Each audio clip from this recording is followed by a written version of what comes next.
This painting took me 47 hours and 34 minutes. Okay,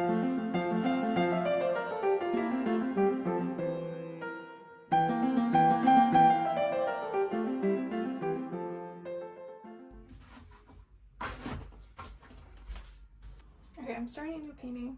It's gonna be this big, and it's gonna be done in acrylic. This is the concept, and I've already measured the borders and everything. I just need to tape everything.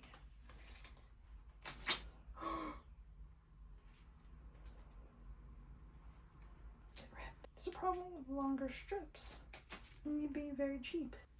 And now you have to detack it, and I use my skin. That's the best detacking method. Get a kneadable eraser and then soften the lines. Okay, ta-da! And then do that for the other side.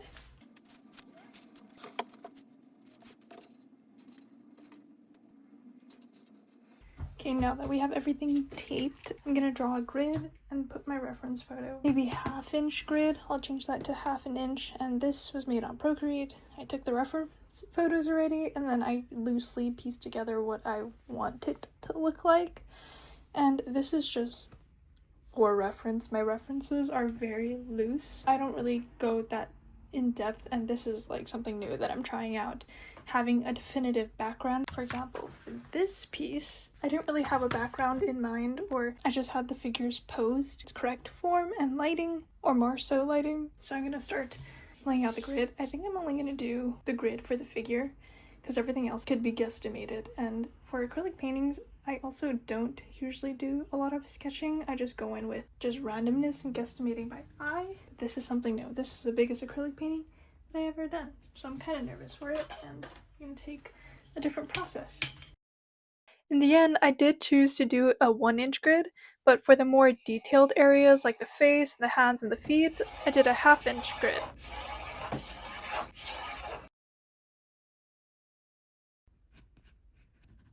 I just finished the underdrawing, so now we need to get our matte medium to seal everything in. Get a brush too. I'm using illustration board. You have to cover the whole thing in matte medium. Kind of prep and prime your piece. I'm just gonna... I'm still running out. And as you can see, my rough sketch around the piece is very just much like scribbles. Make sure you get a good coating on the edges where the tape is, like overlap it, so you can get clean, crisp lines once you peel the tape. Layer number 2. It is time for the underpainting. I don't want to do it on my table. This setup was so precarious, but I didn't want it to lay completely flat when I was painting.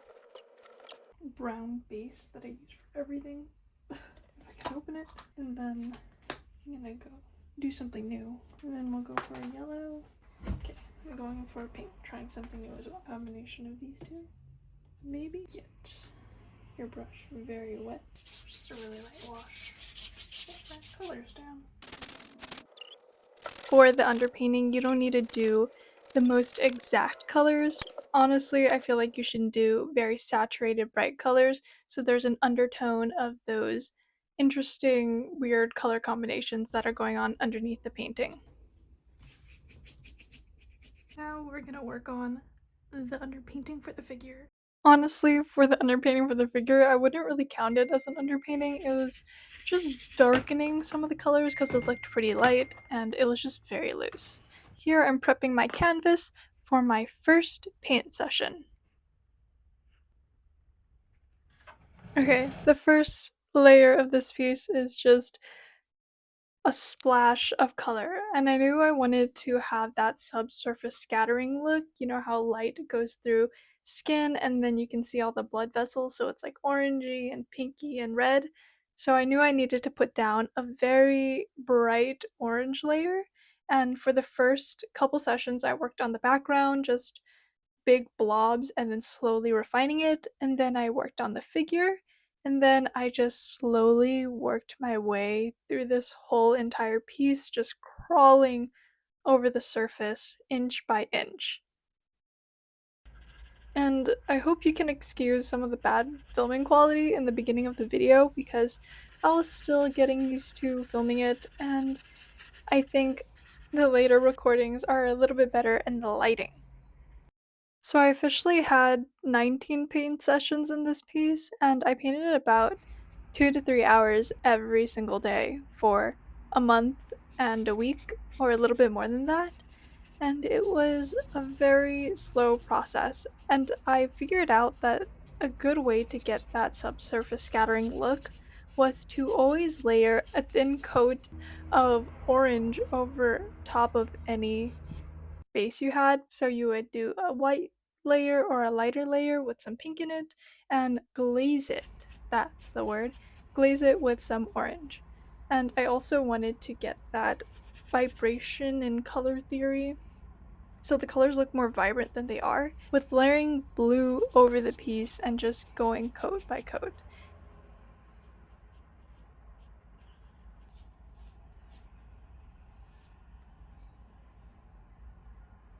That little swirl in the middle, I began with just a very thin coat of white.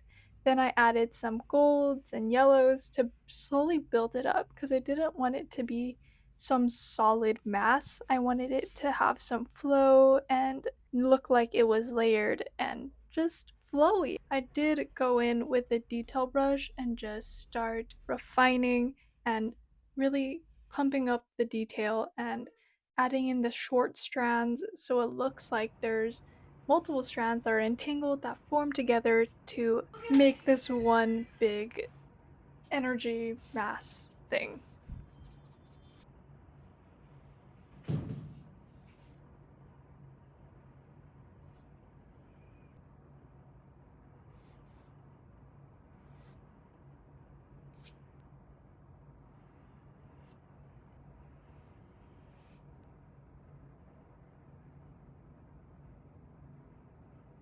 And the finishing touches that I thought really made the piece so much better was going in very lightly with a mixture of, I think it was called unbleached white and this golden yellow. It's probably yellow ochre or something like that.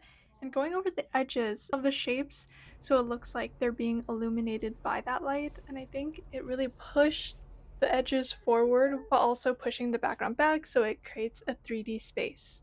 This end part took me so long because I kept saying I was going to be done in a couple minutes, but then I find something more and then I just keep touching it and touching it.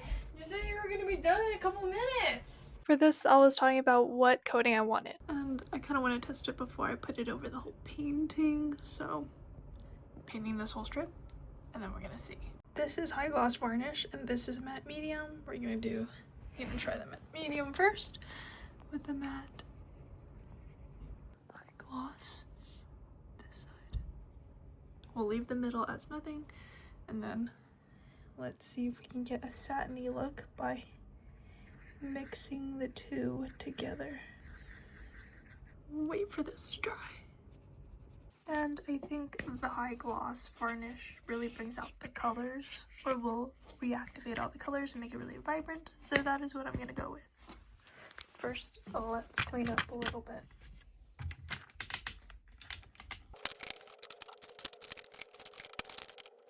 I'm gonna take this, put it on a flat surface. Okay, I have a little cup for the high gloss in. And I'm actually gonna try to make sure there's no dust whatsoever and it's fully dry. Got a big flat brush. Okay, I've put like 4 to 5 layers because I try to get it as smooth as possible. And it's my first time glossing a painting. And I think it turned out so well. The colors are so vibrant. But I'm always scared to gloss the paintings because glare. And I don't really like the glare, but I guess at the right angles you can't really see it. So, time to peel off the tape.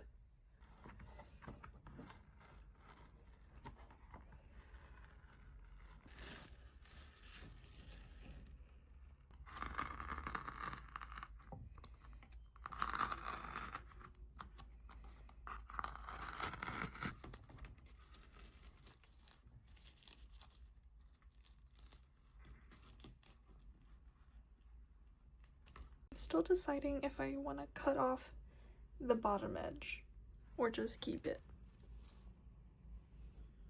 I don't know. Okay, I've decided to cut it.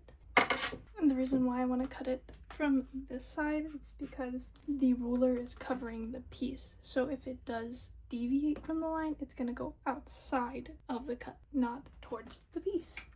You want to do shallow cuts. You put the canvas right there so I can cut through it. And I'll show you why I cut to cover the painting side. My blade deviated a little, but it cut on the outside edge so it didn't ruin the piece, and the painting is protected.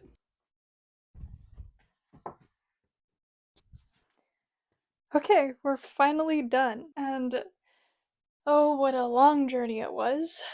This painting took about a month because I started this on July 3rd. What I mean by starting is that I started taking all the pictures and compiling the reference photo, and I finished it yesterday, which was August 18th, meaning I peeled off all the tape, I cut off that bottom border, and I photographed it, or I documented it. So that's a month and a little more than a week. And in that time, I painted for 47 hours and 34 minutes. I had a little bit of a schedule of painting from 2 to 3 hours a day. So this is the result, and I'm going to read you off some details of this piece. Some things you already know. It's an acrylic on an illustration board. This piece is 20 inches by 24 inches. This is the largest acrylic piece that I have made. The first time I've glossed a painting. As I've said before, I don't really like glossing it because I like people to see it from all angles without a glare, but the glaze really made the colors all pop again. I'm actually really happy with how it turned out. Even though I had sort of a vague image of what I wanted in my mind, it turned out so much more colorful than I expected. I really like how I mix colors, adding the cool colors with the warm colors, and this